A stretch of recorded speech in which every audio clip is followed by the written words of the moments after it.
Hey, we're live. Welcome in. Normally, we have a time. We actually have a set time moving forward that at Eric Lindquist, he didn't even put his Twitter account on there. He's like Charles Barkley. Come This guy on. doesn't need to promote a Twitter account. He's so large and massive. I'm It's at there. Shander. It's there. What are you talking about? It says Eric Lindquist below you. Oh, yeah. No, I don't need to do that. Yeah, that's true. I don't.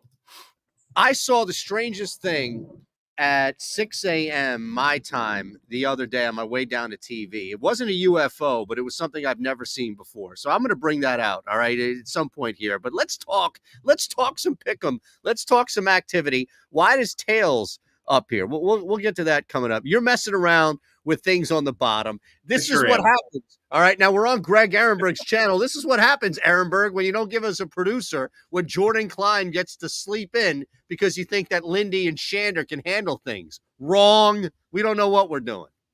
I never know what I'm doing. But here's what I know what I'm doing with betting outside of yesterday, where if it weren't for you, I would be in a ditch somewhere because, I mean, my God, you had everything correct. I had everything wrong about that football game outside of Kenneth Walker. So one of my two bets, Kenneth Walker, over 19 and a half receiving yards. He ends up going for 37. They're in come from behind mode.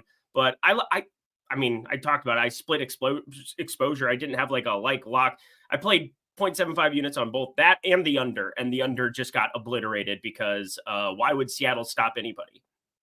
Yeah, that was a tough one, man. I was looking back and forth at the game, and that's why I think I had the most success with the parlays is looking at within the 20s and at least San Francisco scoring. I didn't know what Seattle could get, right? And that's probably why you were leaning under is because, all right, you could definitely get some points from San Fran, but is Seattle going to keep up?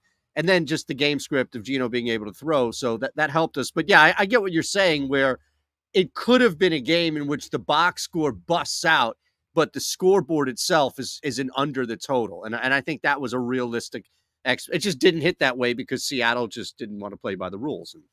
Now, are you going to start sharing or do you want me to start sharing? Oh, I'm going to share. I just got to get everything set up here because, we were going to go in. Well, yeah, I know we're a little early. We're fine. Here's the thing. So we wanted to get the people the information. Also, it's very important to me that, NHL just getting going. We got the strategy show coming up in 56 minutes for that. Give those guys some love. My dude Harris over on the other side, Josh Harris, going to be fun to watch. I'm going to play a little NHL today because a one-game MLB slate generally isn't it in showdown for me. No, I understand. Afternoon, Millennium Styles in the house. Leibowitz is in the house. Always good to see our people here for sure. Look, as Lindy pulls this up, just know that we're going to bounce across PrizePicks, Underdog, and DK Pick 6, where you can really do some damage here. And we'll build cards for you, just like we did last week, just like we'll continue to do. Moving forward, what did we said 1:30 Eastern time or 12:30 Eastern time moving forward is when the show is, right? Correct. Okay, so just out there, more people are coming in. Hit the thumbs up button. That would be beautiful. That would be fantastic. We're over 100,000 here, so we would love to continue to build that. But that's it. Moving forward, 12:30 Eastern. No more of this nonsense. No more bouncing around. We're good to go, right? Yep, that's perfect. I mean, if you want to do this, the 1 p.m. Eastern time, I think this is a nice clean number if we're going to do an hour show. Well, we lead into hockey, right? Yeah, that's what I'm saying. We could lead right into hockey with it. Yeah. These are good things. Okay. Anywho, I got my share going, I think, here for PrizePicks, so we're ready to rock. We're ready to roll. All right. Bring it up. Boom. Let's do it. Hello, everybody. Welcome to the board. Just recap for everybody, Lindy, right? As we go through each place, recap where the sweet spot is as far as the number of plays that we want per card. Yeah, so on PrizePicks, we're always looking to play 5 or 6. I think that's always the sweet spot. If there are promotions, I think going to 4 where you get paid 10 or 11x, depending on how you look at it. Because, I mean, sometimes you get the promotion, you add like one of the Red Devils. And I guess I'm just saying it because that's how the card worked out for me yesterday, where, it would be plus 600 at a book, but you were getting, plus 1,000. It would have been 11-1 on yesterday's card. Didn't end up coming to fruition because Aaron Judge doesn't want to hit home runs, but that's just fine. Such is life. But we're looking at 5 or 6 on PrizePicks on Underdog usually looking at 3, unless you're going to flex it, then you can go to 4. Because again, it's the payout. 6x is what you're getting paid there, plus 500 on a 3-legger. There's obviously higher and lower where the payouts change. So we're always keeping that under consideration. But I basically just always have, like either FanDuel or something else up in the corner just to compare the odds between the two. It's a big part of what you're doing. You're shopping for the best price on PrizePicks, shopping for the best price on Underdog. And then on Pick 6, I generally am just looking at whatever the lowest buy-in amount is as far as like what isn't filled. Because right now we're still at the spot in Pick 6 where something will be 94% filled. And I will probably fire up more cards under that section than something that's already filled out.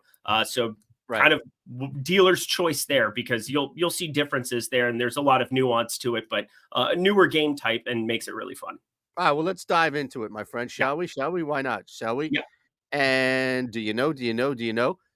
Where should we look for you, Tank? I was just looking at that with. I'll give him a shout out here on Twitter first to make sure. But you bring the Nice. Bears. My goodness, absolutely atrocious when it comes to stopping the ground game.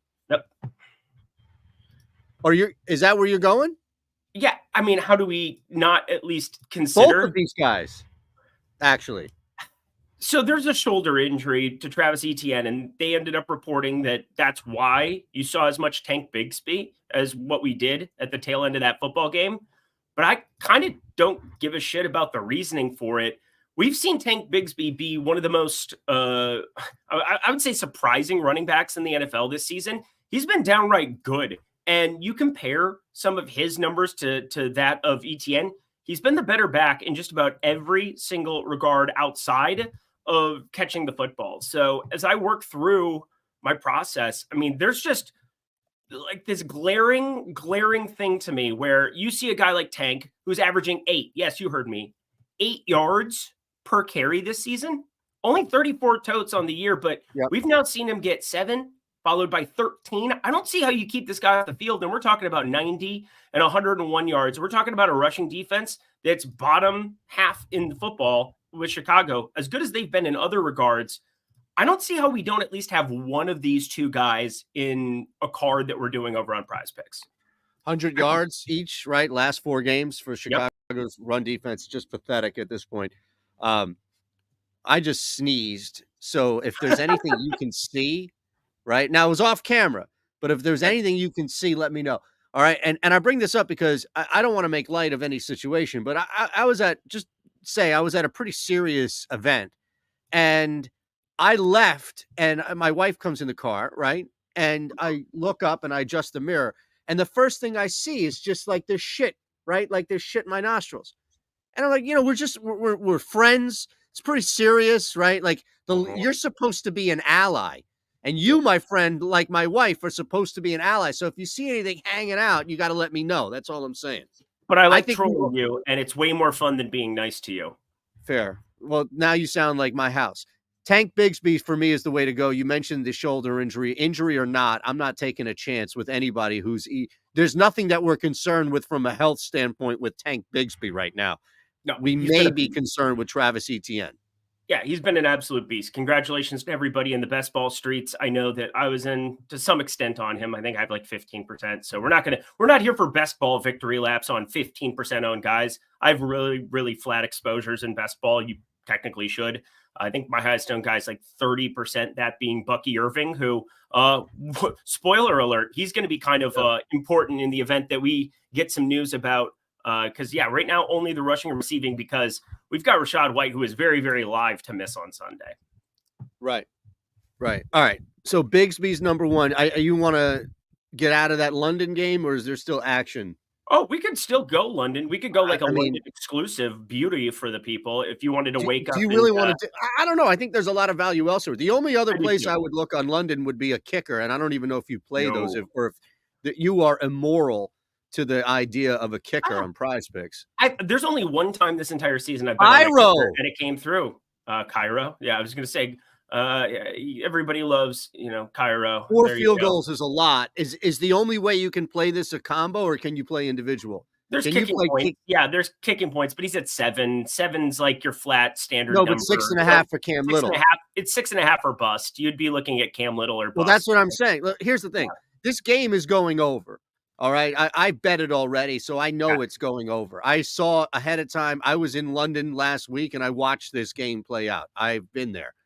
This is a total that I think you can start to see 2 field goals and a touchdown for Cam Little. That's my suggestion. If you wanted to stay in London, and you're right. You can't play Santos, but 6.5, 2 field goals and a touchdown for Jacksonville in a game that I think is going on over, Lindy, is fine for me.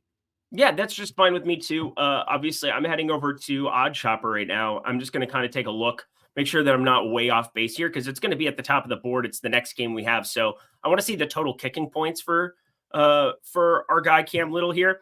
The over. Where are you right now? I can pull it up. Yeah, it's minus 115 over on DK right now. So as I'm looking at everything here, I guess you know what? Screw it. I can just jump out of this. I can stop my screen share. Hold on. I'll bring it up. Stop. Okay, because yeah, you've got the OS side covered on the screen share. Is that what you were looking at? That's exactly what I was looking at. So there's that. Cam Little minus 110. That's like best available number minus 110. I actually see a minus 115 as I pull up the actual sports book. So refresh in that top right corner. Where the little arrow is, just to make sure that we got the most updated. Yeah, minus 115 on the under of 1.5 field goals made. But yeah, minus 115 total kicking points. There it went. Minus 115 right in the middle of your screen. So it's, not some crazy piece of value, but obviously if we're going to take tank for more than 38.5 rushing yards, throwing Cam Little in there for more than 6.5 kicking points, where you just say, Jacksonville's offense is semi-successful. We want him to not be as successful at the goal line for what it's worth, but Tank, you're more worried about what he does between the 20s because that's how you accumulate rush yardage. Look at me doing math. Got it. By the way, I don't want to dime out this coffee company, but how long do you think it should last? A hot coffee should last before it starts to bleed through and now drool from below? Because this has been like 25 minutes. And if that's the case, then I got to find a new drink. I can't drink a hot coffee that quick. Oh, my God. Well, either way, coffee, you got to be careful. Didn't McDonald's get sued for $1 bajillion from somebody who was an idiot themselves just because it was too hot of a temperature?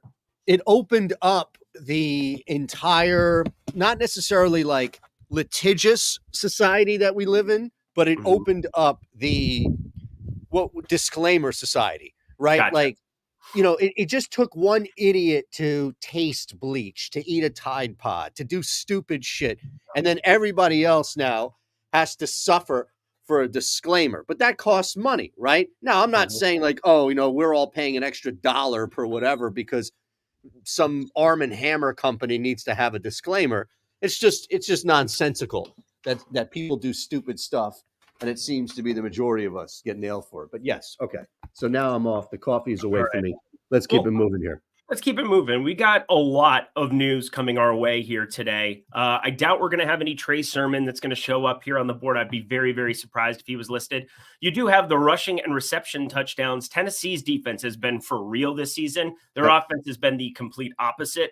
So Trey Sermon, I'm very curious to see where those opening numbers end up for him. Our DFS stats page is going to be getting updated here at some point in time soon because, again, so much news bouncing around, but I'm waiting on Rachaad White, waiting on, I think Jonathan Taylor officially ruled out at this point in time, ruled out for week 6. Yeah, that came through 10 minutes ago.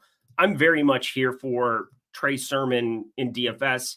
I'm curious where his fantasy score is going to be opening as well. I think there is some apprehension because Tennessee's defense has been solid, but it should be a game that is pretty competitive still. This line has moved to 2.5 from 1. It's continued to be something that I've just been tracking on the side.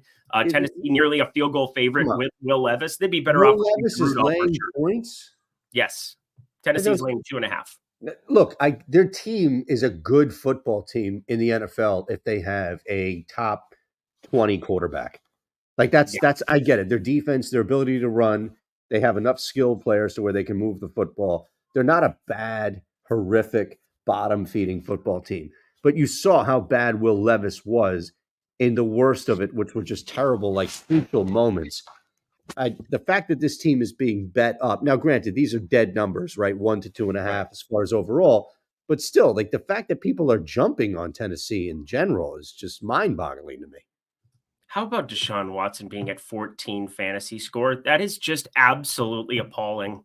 That's just insane how bad he's been relative to anybody else in the NFL. Like, I would What is take the Will thought Levis over process? Deshaun Watson right now, which is an insane thing to say. What's the thought process here? Because I look at this game now. Granted, if you were here with us, is that you or me? Yeah, that was me. That was my buddy giving me a call. No Oh big deal. no, probably giving you a shout out right there for that ticket so far. Look at Yeah, that, I don't think that he 10 is Bigsby more than count. likely, but You yeah, know, no, I was gonna say that would be nice. I would like love from anybody at any is point in he time. asking you to get ready for the night? Maybe line up a couple of favors or what? No, I think he was trying to figure out if we were going to go hit range balls because at lunch, generally, we go and hit range balls for like half an hour, sprint out there, Got it, and then sprint back. got it. Of So, course, comes yeah. back to golf. I should have known. VIPs here in the Discord, if we can, right? You've Oh, already hit yeah. the thumbs up button, subscribe. But we got this at 6, October 1st. We got this game at 6. So we are good to go on this. But from a now where it is to where you were talking about, it's at what, 9.5? Yeah. You Getting definitely see silly. this team struggling because of Deshaun Watson. Again, it's a similar situation. I don't know if the defense you would look at, right? I mean, everything around Deshaun Watson is okay to fine, and then Watson brings it down with his cone of just awfulness. So, He's horrendous. He's where is the absolutely ball horrendous. moving? Exactly. I don't know. I mean, obviously, I would love to short him, but these are starting to get to be numbers where we just can't. As bad as what he was against Washington, I mean, we're still seeing him like 14. I look at our DFS stats page as well. I mean, we've got him projected over this number, but not from a median perspective. It's probably just going to be a pass overall. But I just wanted to point out a couple of things where it's just like, wow, Deshaun Watson relative to other quarterbacks. I mean, look at all these other quarterbacks that we have that are on the board and where they're at from a fantasy score perspective. I mean, Kirk Cousins, 16. Again, it's against Carolina here, and I think Bijan Robinson should be able to do whatever he wants on the ground. I know Right. Tyler Algier, similar to the Bigsby thing, we're seeing Algier be the better running back from a running perspective, but Bijan's going to continue getting all the work there, and Carolina is just a dumpster fire trying to stop the run. I have a feeling that Atlanta, Kirk Cousins even coming off of 500 yards,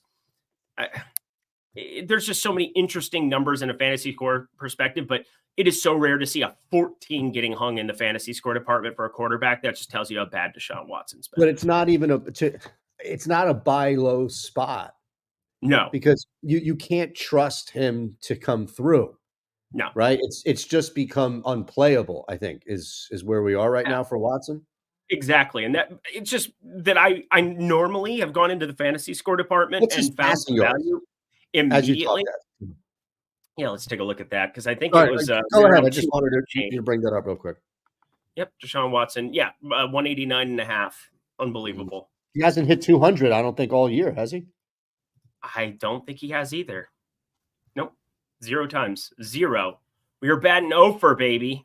But look how efficient now that's become, right? In the Yep. sense of that might be unplayable too. 189.5. Anything in the mid to high 90s is a fade. This would be the only playable thing, but we're not Passing gonna attempts? jump to that. No. I was thinking about shorting. Again, it's just one of those things where we're kind of scouring the board. If you want to look at this game specific, let me offer 3 names to you and kind I'm of give ready. you an opportunity Well, I to mean, I'm just fill excited this to see in. AJ Brown and Devonta Smith back. Well, yes, AJ Brown, Devontae Smith, and then also I think a third name to keep in mind here because, as you know, and look, Jim Schwartz is a competent defensive coordinator, but at the same time, there is a lot of the over, if you want to call it reaction or just over preparation. I think Dallas Goedert might have a pathway in this Oh, I game. typed in already. I'm sorry? I already typed him in. I knew you were going there. See, I wasn't even looking. I was looking at the baby monitor as I was talking through this. Let's start with Goddard here because what's intriguing to me, and you can expand on this, what's intriguing to me is just the position and the space that he may have in the field, knowing that there's going to be so much focus now with an offense that we really haven't seen since Brazil with AJ Brown and Devontae healthy, knowing that there's some explosive play in there and that Dallas Goedert has kind of gone through a little bit of an up and down, already. And when called upon, at least, we saw him have that big game. I don't know. Seems like a forgotten man that can be involved in this game. Well, let's just throw out that Dallas Goedert and Tyler Kraft both hail from the great state of South Dakota. They are the South Dakota Jackrabbits, South Dakota State, baby. Let's go. That's kind of the adopted team of everybody from South Dakota, but an absolute wagon in the FCS streets, excuse me. But Dallas Goedert, this is what worries me a little bit, Eytan, is they took on Green Bay and Atlanta. He had 9 targets in those first 2 games with Brown and with Devonta Smith active. Against New Orleans, 11 targets. Against Tampa Bay, 8 targets. But now you get both of those characters back. Does he revert to the guy who's targeted 4 or 5 times? Because it looks like the market is thinking that if we think he's going to be involved the same way, or we're going to get any kind of limitations, even off of a bye for A.J. Brown and Devonta Smith, we got to like reception targets, no? Yeah, that's not a bad call, man. Reception targets, at least as our number one play here for Goedert. Targets, right? We're talking simply targets. Yep. It's another messy situation. It is. I think Jalen Hurts at times irresponsibly spreads the ball or forces maybe right to one guy. But I also think that let's work in reverse. Let's do this. I like that a lot. The targets. What are you doing here instead? Fantasy I was going to score? say the other thing is, just looking at fantasy score for him, because you get the outs of the touchdown, you get the outs of him continuing to be involved. But this is something that we haven't done a lot on this show. That is maybe my favorite thing to do, is checking to make sure you're not getting docked for correlation on stuff. And if you're not, you need to put game stacks together. I mean, stuff like Jalen Hurts, Dallas Goedert together. If you're not getting docked for the correlation of that, you need to be involving 2 players that if Dallas Goedert has a big game, Jalen Hurts has to have a big game throwing the football. Like, there's not a lot of situations where Dallas Goedert goes for 10, 11 fantasy score where Jalen Hurts isn't coming along for the ride. Obviously it's only worth 4 to throw a touchdown. It's worth 6 to get a touchdown. But these are the kind of correlation things that you want to be thinking about and putting together and testing it out, because sometimes they dock you for the correlation. Sometimes they don't. And the one workaround I've talked about a lot for that is when you go to the combos. Like if there's a player or a game environment you really like, we keyed in on that Thursday night game, talked about it a lot, but I like the pairing of Kirk Cousins and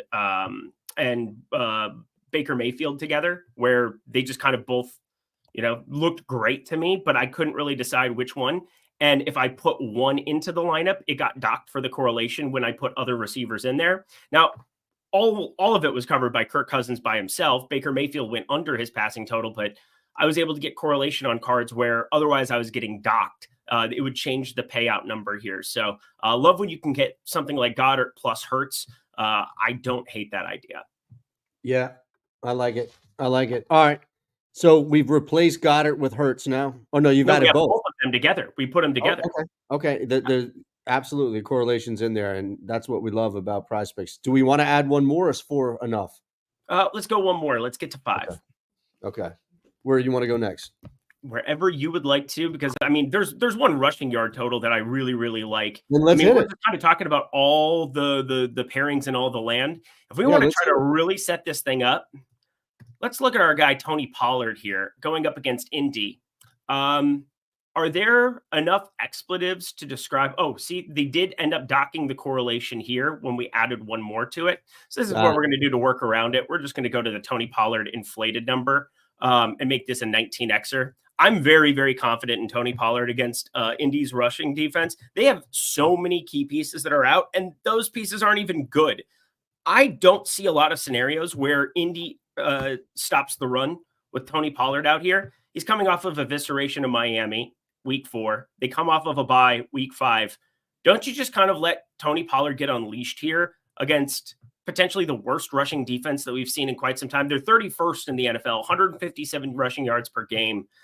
I think they're going to be the worst by season's end because this linebacking crew, which used to be a strong point of Indy's defense, I'd say that they are maybe the worst in football at this point. bottom tier or the bottom feeder? The bottom feeder in terms of stopping the run, because I know that there's decent coverage grades on guys like Jalen Carlies, or Carlies, however you say it. But Sure. EJ Speed is terrible all the way around. And then Zaire Franklin, he is a shell of himself. Used to be a really, really solid linebacker out of Syracuse back in the mid. But in like 2020, 2021, he was really, really good. Zaire Franklin has regressed in a major way as well. They do have Latu there. I don't know really what he's going to be doing to stop the run. He's generally good at it, but you just run to the right side if you're freaking Tony Pollard and Tajay Spears here, and you should have a lot of success. Got it. All right. We're good here on Prize Picks. Again, Correct. hit the thumbs up button. Make sure you're subscribed. We've got links below. And that's the best way as far as via Underdog, where we'll hit now DK Pick 6. We want you to take advantage of these sign-up bonuses and start winning each week you come back, but we need to get on there first, right? You want to be 6, 7, 8 weeks deep into the show, continuing to bank, continuing to take out money from your account, continuing to spend that on whatever, right? Winterizing your boat. You got to get on there first. That's why we have these links here for you. So let's move to Underdog and see here. Well, normally we do a 3-card play on Underdog, which is two is 3x alone. So don't feel, which I always find a lot of times people are throwing out just a quick 2-hitter, but here for the purposes of what we're doing to get the best return, we want the 3-card, which is not the 3x. That's the 2 for you out there who are new to Underdog. It's perfect. What are we, 9x? Yeah, for what? 3. We're playing 3 here. 3. So we're going for the 6x. 6x. Yep. 6x. Sorry, that's what I meant. Sorry. You're just fine. All right. Well, let's see what we have, and again, we'll leverage what we can find from where we just scoured the board over at Prize Picks, as well as just moving over to Pick 6 once it pops up. I know you're looking through. We can look at, I guess, a couple of other games here. You know, we both do Underdog content in the sense of you are constantly putting this out. Entails your marketplace. Again, you can pop in and get both of us there for that. But more importantly, I think is just this is an active part of what we do on Odd Shopper, where you can find shorts for me. Do you do any pick'em videos, or is it just as far? I know you do the Pick 6, but you also do a ton of social, and you also do a lot as far as entails here. We can use that code 2 for 1 to get both of us. But it's I bet anything all the time. But Underdog specific and Prize. Yeah, Underdog specific. I love playing on Underdog. It's like probably become, I don't know. It's kind of my go-to site amongst pick'em at the moment. Outside of, I mean, DK Pick 6 is the softest, and I probably play the most volume there. But I would say that, you know, Underdog I've been playing a lot more than Prize Picks lately, because there are just so many more categories, and you can find like 1 or 2 inefficiencies. They also drop a lot of early lines for stuff like NBA for the preseason. There are some really advantageous spots if you're paying attention. I'm following DK DFS in his Discord. He's available on Tails as well. My guy Danny, he'll be here with us right next week, and he's going to be here with us next week, which I'm excited about to bring him on. Again, NBA preseason, we have 11 more days until the regular season starts. The teams are starting to ramp up some guys, and you're able to do a lot of research on news and coaching tendencies and things that you can find a little bit of value here, a little bit of value there. And, you know, stuff like yesterday, the Cavs rested everybody up against Indy. It was pretty wild to see, but I'm staying to the NFL streets here for the most part still, and I'll just tail sharp people, sharp action elsewhere. I think what makes Underdog really, really fun is just having all of these different markets, but then within these markets, there are so many, again, like Drake May has so many more things: fumbles lost, interceptions, longest completion, longest rush. Everything is available to you here, and you can find some real value if you are early to the board. And, you know, there's less value right now as of Friday, but again, 64.5 rushing yards looks way better over here for Tony Pollard. That was 2 yards higher over at Prize Picks for that initial line. We took the alternate to really boost that up at 89.5, but I think this is where I was giving up Tony Pollard 64.5 rushing yards. All right, so that's number one for us, Tony Pollard. Are you not Correct. sharing this on purpose?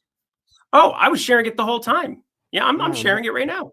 now you are. Now you are. You were I just was doing already this. sharing it. It wasn't. I couldn't see it. Yeah. Now I think it's shared. Let's. We'll We got start some week trusty people in the chat here, Leibowitz and others. They'll let us know. All right, so Tony Pollard, number one here. I see you looking at. My God, I see you looking at what? Aiden O'Connell. I want to short George Pickens so bad. I want to take all the lesses and all the land. I think everybody else does too. He played like 50% of snaps. He was an absolute hooligan out there, not trying, not running hard. Mike Tomlin doesn't like that very much. And George Pickens just doing the wide receiver diva thing that we've become all too accustomed to. But I will say George Pickens against Vegas. I mean, I want to just take less everywhere. I don't know what to tell you. It's brutality. Got it. Okay. They're not. Let's stay away from George Pickens. Yeah, that seems like a smart idea. Right? Oh yeah, we'll stay away from it for now. Okay, that's fine. Well, we can't. I do want to go back. Anything lower. I do want to go back and see because I've put a couple up here, and let me run this by you. All right, you're gonna hate this because you are so anti this position. Even though I feel like there's some pretty decent, and maybe I'm misreading the room because you're Mr. Pick'em here. I'm just trying to keep up, but I learn. I keep my ears open. You're doing great. When we do stuff, right? But here's the thing. Both guys, I played two, and you tell me which you like better, right? We're not going to put both on the card. We'll just see, all right, better book, right? Like bet, yes, book, no. Yeah. Will Lutz, higher than 1.5 made field goals. Evan McPherson, higher than 1.5 made field goals. Dear I'm God. happy to talk through either or both, but I think that's where I would throw out. And yeah, 30 total. What's the total right now? Is it still like sitting around 36? Let me update it. Go check Odd Shopper if you want. I'm checking it right now. 36 still on the freaking number. Points are not expected in Denver. I will throw that out there. But Will Lutz, you get at altitude, you get a kicker. I mean, this is just kind of like square peg, square hole kind of thing. We're not expecting a lot of points, a lot of scoring. Bo Nix has looked functional at least the last couple games. That's good. Yeah, McPherson. Here's the thing: Sunday Night Football on the road. Malik Neighbors is back. Cincinnati. This is not week 3. All right, now you start to get a little tight. Your back's a little bit to the wall. This is not just fixed like it's been the last couple of years when you start 0-2. This is Sunday Night Football, just like any primetime game where points come at a premium. First half, can't you see McPherson getting 2 field goals in the first half? A drive stalls, right? Bang, right down the field. It's just the nature of these primetime games, especially with a road favorite here. I'm not saying jump on the Giants by any means. Look at this. Aaron's in the house here. I told you earlier, as far as you guys were both on the same page for it's uncanny. I'll bring this up in a second. It's uncanny. But those two guys right there, you like McPherson over Lutz? I like them both, actually, as I'm running this right now. I'm not a huge... see, you like them both. Okay. I know. It's kind of annoying when you find Isn't it? Stuff. Doesn't that piss you off so much that it's me that found value, A, in a position, B, that you absolutely despise? That's like a double whammy. That's one of those double stuffed Oreos right there. Yeah, it's humbling. It's humbling. He's minus 120. McPherson is minus 120 to go for more here. I mean, I will say from a betting perspective too, the hold is relatively low on this compared to other weeks that I've seen. Maybe it's just because I don't update it very often, but like a lot of times you see minus 115 on both sides for kickers. And that always kind of irritates me because, well, the book doesn't necessarily know more than you do about should we be factoring in the red zone offense, and they just simply price it in a place where more than likely you're just not finding any value ever. And so I've kind of just stopped updating it, but I'm updating it here now for you because I mean, obviously these are, I think, functional. The McPherson one for sure. I'm checking one more thing because again, now I'm invested. I love it, man. Absolutely love it. So real quick, as you're looking through this, and you tell me when you're ready. I told you earlier. I'm sorry. You ready? You're good? Yeah, you found it? Okay. McPherson, we're going to keep this. We're going to take Will Lutz out. Good. Tony Pollard, McPherson, right? And see, Aaron's saying Pollard receiving, not rushing. Now, Aaron is at AMH Boy Wonder on Twitter, right? And I bring this up because we were chatting earlier, and I'd say like minutes before you and I got on, and you and I didn't talk really at all before the show. It was just like, None. hey, we're on. We actually came on a half hour earlier. I kid you not. He was texting me right before we got on the show which of the two duo, Tank or ETN, he should take. And it was the same duo that you led the show off. Again, uncanny shit. Neither of you guys even know each other. You don't even live in the same state. I happen to know where both of your states at least are. That was insane. I was like, you know what? I got to give him a shout just for bringing that up because I didn't want him to watch that and catch this show and be like, Shander, come on, man. I texted you that minutes before the show. What's up? Maybe he thought that I gave it to you, but it was insane, man. Hey, sharp people tend to attract other sharp people. I don't know how you attracted either of us, but I appreciate that. I feel good. I feel good about Tony Pollard rushing. I get the receiving. Obviously, I just think that, he's going to be not necessarily the bell cow back. I think Tajay Spears, there was coach talk 2 weeks beforehand where it's, hey, we need to get more involved. I think his involvement in Miami had more to do with the blowout. Pollard still had a smashed game. Tajay Spears, I think, was functional because, he got a little bit more work there towards the end. But Tony Pollard, I just don't see how the Colts stop anything on the ground. And that's really what it comes down to is I'm so confident in Pollard being able to succeed on the ground that I think I just prefer having that portion of it. Right. The other beautiful thing you can do, regardless on Underdog, you could play a card for $1. Like on PrizePicks, it's a minimum $5. You're rotating around cards of maybe equal value there. But if you want to have a card where you go to receiving, I have no problem with it to intertwine it a little bit. But specifically on the ground, Indy is an absolute dog shit football team. Let's build the final 20 minutes coming up or so. So let's build one more play here from Underdog. We should go. I mean, look, we can go back to earlier games that we talked about on PrizePicks, see if there's any advantage, see if there's any difference. You already have Bijan here highlighted, so I don't want to go against your gut by any means. If you sniff something out, Russian receiving 96.5. So this is big here for you because, well, neither one of these teams, but more importantly, Carolina, unable to really limit what's going on the ground. Yeah, and that's kind of we could do the same thing. We could have this discussion about Tony Pollard here, but what I think Carolina is a team that can't stop anything that you want to do. I think coming off of 500 yards, there's going to be a lot of people looking at Kyle Pitts. There's going to be a lot of people looking at Drake London after a big game.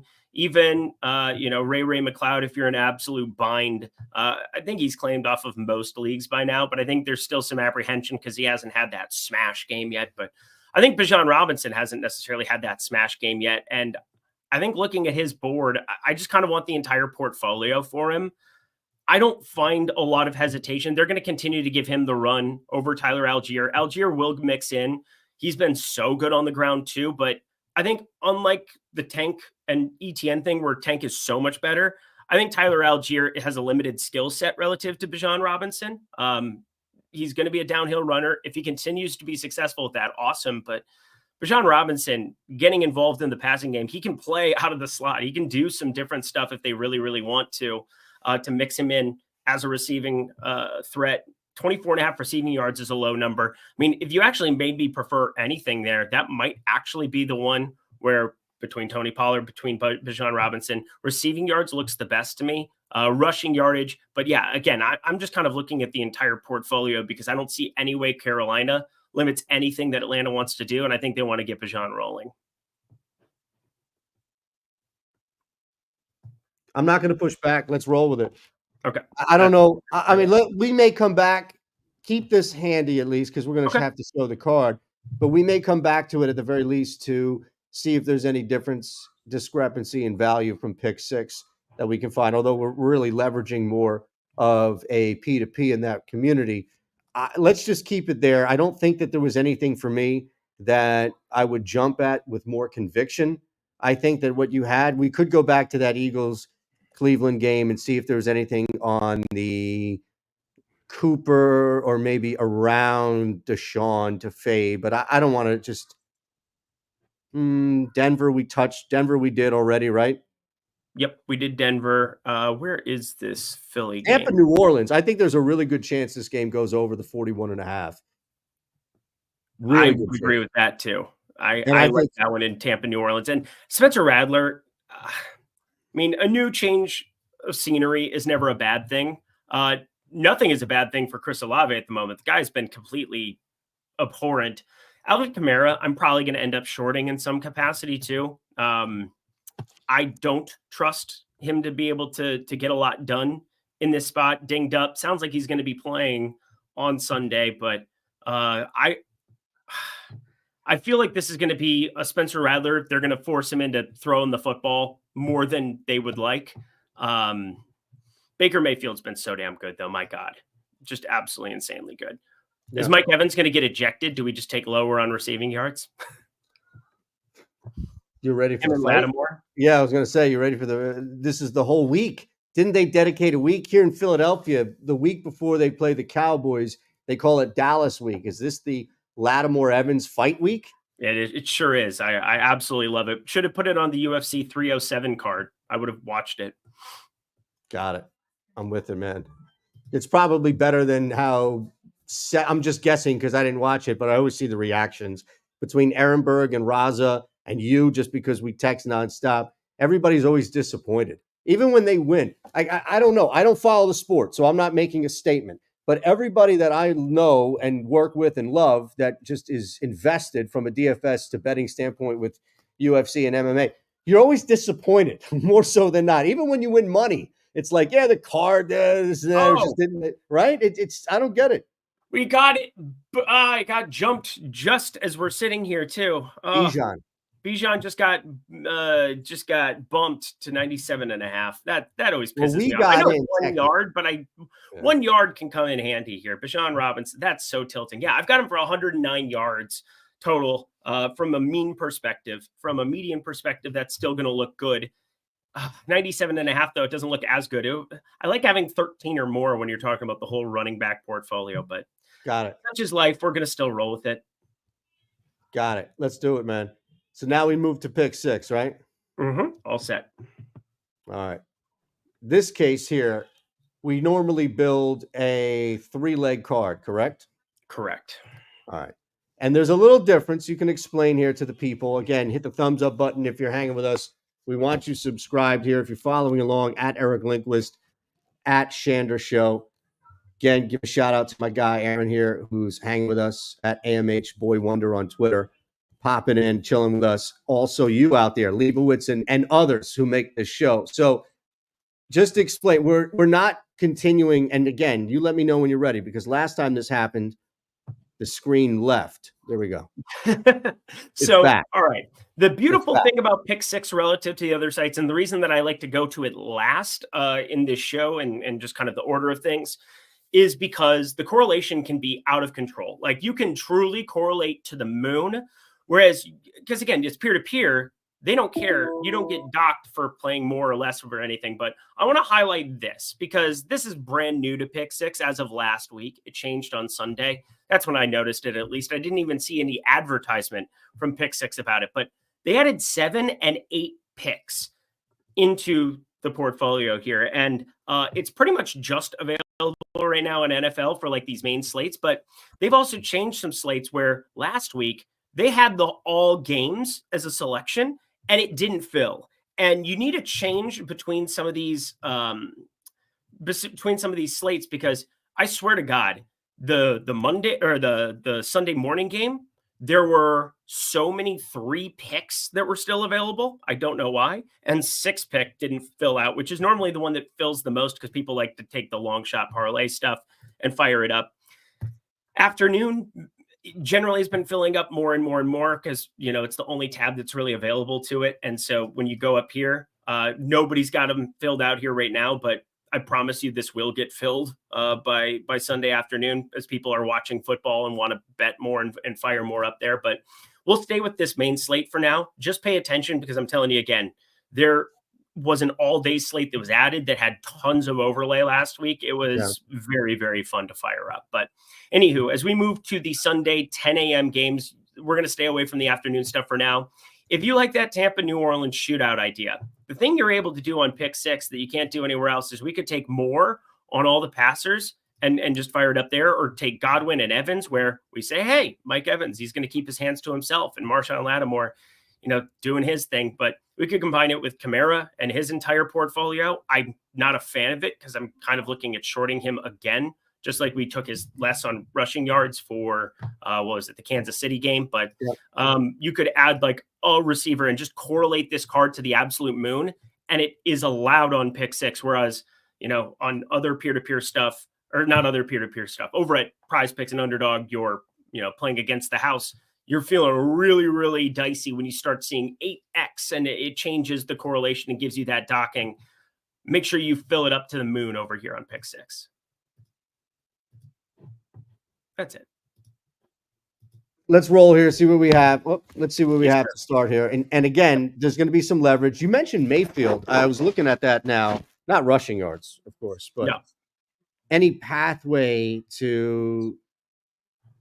Yeah, I guess what you're doing here is you're trying to fade either a popular play. You brought up the rush receiving touchdown. See if you could fade somebody who could come off as a popular play, or taking somebody that people either think is about to turn into a pumpkin or that they don't trust and go over in that capacity. Like maybe it's Baker in receive or passing yards, something to that effect. So, wow. Godwin, I mean, Evans, 5 receptions.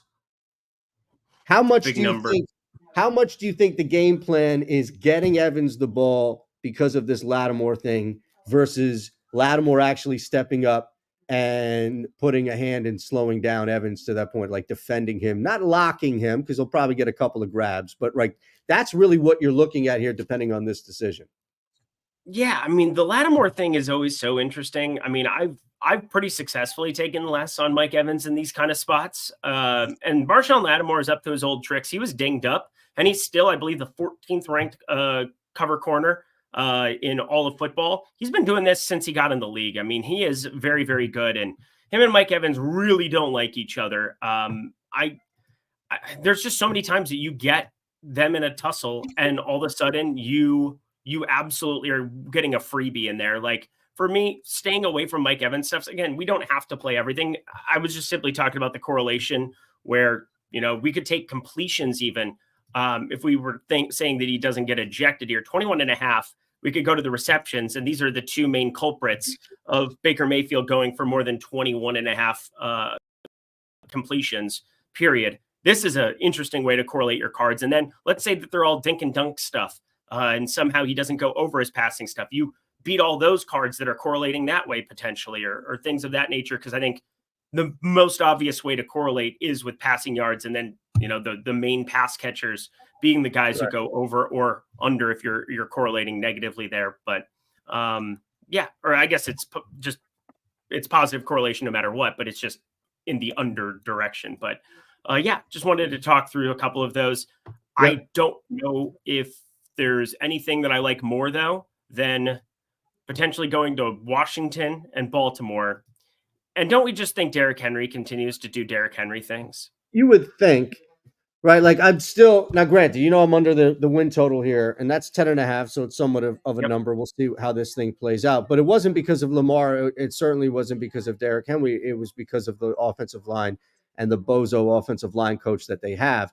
But we're not talking about a guy who splits carries. This is not Zach Charbonnet or anything like that. Derrick Henry is going to get volume carries. So this matchup specific, sure. You're going to play both of them? Well, I'm just showing you how insane we can do correlation here. You could take less on Lamar Jackson passing yards. Zay Flowers, less on his receiving yards. Bateman, who's dinged up, don't even know if he's going to play, 31.5 receiving yards. Mark Andrews was on the field the third. I believe Charlie Kolar was really pushing snaps. Now, I'm more tapped into Charlie Kolar because I knew he was really good at Iowa State. He was the best player on the field, even when we had Brees Hall there at times. Charlie Kolar is a wagon at the tight end position. And I'm nervous that Mark Andrews, he's dealing with Isaiah Likely already, and now he's going to deal with Charlie Kohler pushing him for snaps. Mark Andrews is dust at this point. Derrick Henry, you could take more on his rushing and just say this is a Derrick Henry smash game, and they don't have to do a whole lot against Washington there. And then Jaden Daniels, 48.5. They're going to have to do everything they possibly can to try to get after Baltimore here to it's going to be a fun football game, no doubt about it. He's played awesome so far this season, but you got to think 48.5 rushing yards that Baltimore is going to make him work for it.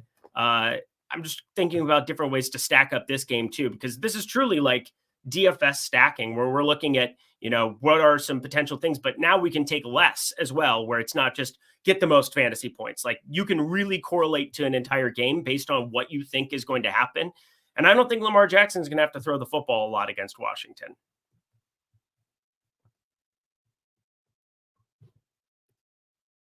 There's going to be movement of the football for sure. It just depends on how that game flow plays out. But I agree with you, though, that they're able to move the ball, both quarterback and running back, on the ground enough to where it may mitigate what you'll get in the air, especially if Washington slows down and there's less reason to keep up with what they're doing offensively. It's not bad, man. Not bad. All right. So, no, I like it. Let's start with Henry. Okay.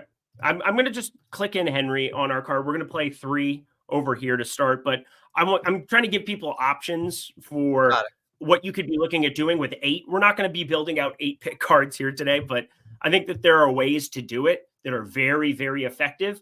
And I think trying to just take all the best plays on the board and putting them together in the 8 isn't the best way. Just correlate your cards as best as you can and go for some of those game scripts, because I think that's just when you get one thing right where Lamar Jackson goes for less passing, there are just so many other dominoes that can fall with it.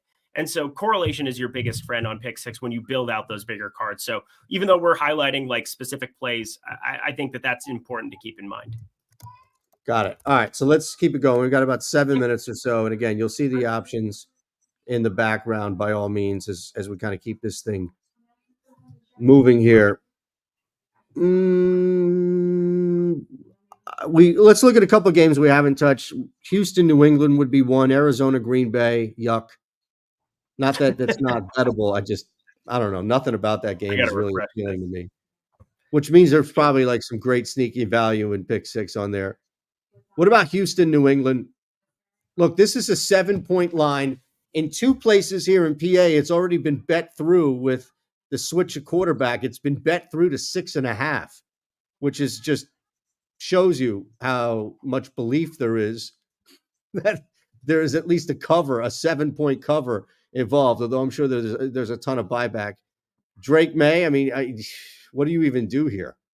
You got to think that they're going to be trailing 28.5. Yeah, this is going to be a disaster for Drake May too, because Ramondre Stevenson is the best offensive weapon that they have in New England by far, I would say, like by a metric ton. And all of a sudden, he is going to be absolutely down in the doldrums. By the way, Bijan Robinson just got bumped to 98.5 here. So people are playing along at home there. I appreciate it. I love that you guys are out here betting these cards with us, that you're firing this up as we move along. But we've got Derrick Henry in there. I think Drake May is going to have to throw the ball an unfortunate amount. I don't see how they get anything on the ground with Antonio Gibson being your primary back here. I think they're going to have to find ways to make Drake May either run the football and be successful himself, or, he is an athlete. I think Drake May probably more athletic than most people expect. His rushing total I saw in the mid-20s here, I believe. Rushing yards. Let's find this here because, yeah, he's definitely somebody that I don't know why this isn't clicking. There we go. 26.5 rushing yards for him. I think that, and going to have to throw it in unfortunate ton because, one, they're going to probably be trailing a bunch. Even if Joe Mixon ends up out here, Nico Collins on the IR, Houston doesn't have all of its primary weapons. Another Iowa State guy, Xavier Hutchinson, going to have to be on the field, an absolute metric ton for them. He's been playing over John Mechie in that wide receiver 3 role. God, I'm a sick person. I've been looking at football so much this week. But I think Drake May throwing completions, probably going to be a pass for me, but pass attempts, I don't know what to make of his arm. I wasn't a huge fan of him at North Carolina. I think a lot of other people were a lot higher on him than I was, but I don't see any way that they find success with the Antonio Gibson running it 20 times. And as such, I think it's just got to be passing attempts for me from Drake May. All right, let's do it. Okay. Let's do it. Full You got one for me? disclosure. Yeah. I'm going to give you full disclosure here. I have a meeting. We started early. I had a meeting scheduled at 2:00 with our CBO and prospective member who could join us on Tails, our capital market. So I'm totally checked out right now for the final 4 minutes of the show. I just want to give you full disclosure. I got to set up a Zoom link right now because our teams that we use, Outlook, this is like full behind the scale, like bringing you this fourth wall shit here.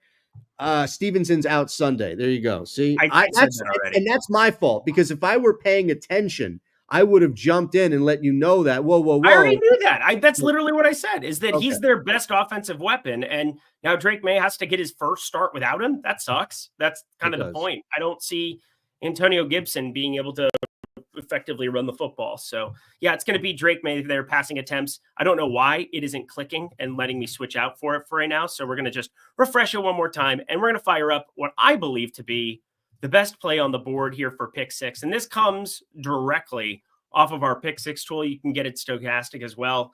I think that it's the most obvious one for me on the entire board for it, but Mark Andrews, Baltimore, talked about it before.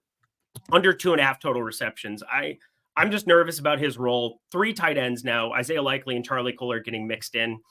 Going back to the Washington-Baltimore spot, it feels like the tide has changed. The tide has turned. It is no longer Mark Andrews out there as the primary weapon for Lamar Jackson. And it's wild to say 2.5 receptions is something I love, but I think it's something most people won't play. People don't like to play lesses. But we're just seeing it in the snap count. I mean, you got to feel really uncomfortable if you have Mark Andrews in year long. Like, he's a borderline drop. If tight end wasn't so abysmal as it is this season, and if his name wasn't Mark Andrews, this guy would have been dropped by everybody, after week 1. But it is what it is. Mark Andrews, I think we want to just benefit when people don't want to take lesses in a peer-to-peer format. I think it's a fantastic play. I like the Derrick Henry spot for more. I think Mark Andrews catching the ball less, that's going to be correlated with it too. And there's no reason to think that Charlie Kohler isn't going to see more of a snap share going forward because he's just better at everything there, blocking, receiving. Mark Andrews, I'm sorry, my guy, you are the weakest link. Goodbye. All right. On that note, goodbye. At Eric Lindquist, at Shander Bets. Look, we're here every Friday, 12:30 Eastern. So appreciate you all big time. If you want to hit the thumbs up button and then subscribe if you're not on the way out, thank you.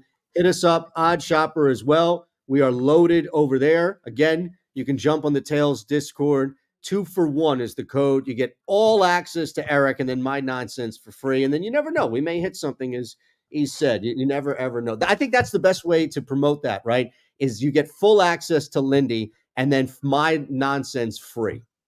I love your nonsense. It saved me yesterday. I love it. Well, every now and again. See you, everybody.